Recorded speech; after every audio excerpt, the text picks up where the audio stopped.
I have made many friends all throughout the world through my desire to know more about God and the Bible. Some of these friends are Calvinists and others are Arminianists. My question to you is, in a Christian worldview, what approach is more biblically accurate, Calvinism or Arminianism? Both views almost seem to contradict each other, and as we know, neither God nor His written word, the Bible, can contradict each other or themselves. One of these approaches to the Christian worldview is wrong, and I would love to know your opinion as to which one and why. Followers of Christ disagree. The Calvinist position is God is sovereign, predestination, works. Arminianism teaches God has chosen to give us free will. We have a free will, and we are responsible for what we do.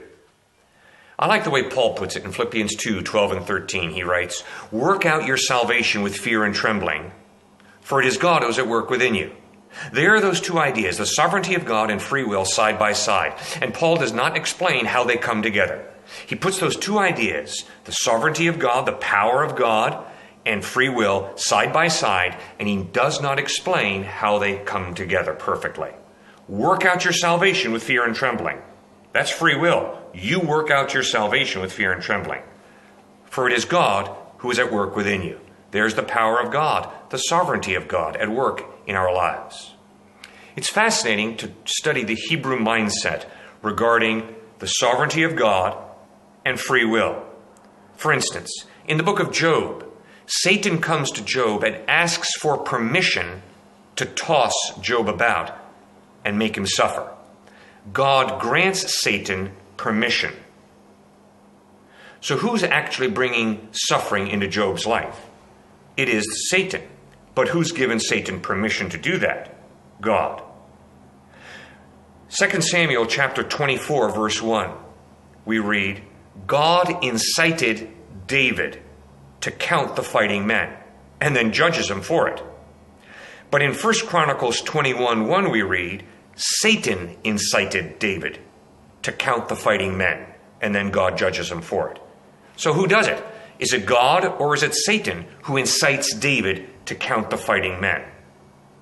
According to the Hebrew understanding, God is ultimately sovereign. He's ultimately in control. He's ultimately all-powerful.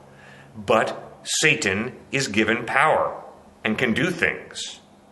So ultimately, God is in control, but Satan has free will. You and I have free will. I love the way C.S. Lewis puts it when he points out, the all-powerful God has chosen to partially limit his power by giving us free will. But there will be a day of judgment when you and I are held responsible by the all-powerful God for the decisions that we have freely made. Because we have free will, we are responsible. When I fall down a set of stairs, I don't pick myself up at the bottom and say, phew, I'm glad that's over. That's determinism. That's fatalism. No.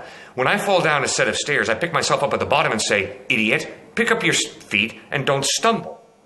It's not written in the stars. God has given you and me free will. We are responsible for what we do. At times we make mistakes. At times we do a good job. At times we choose to sin. At times we choose to do that which is righteous and good and pleasing to God. We have been given a degree of free will.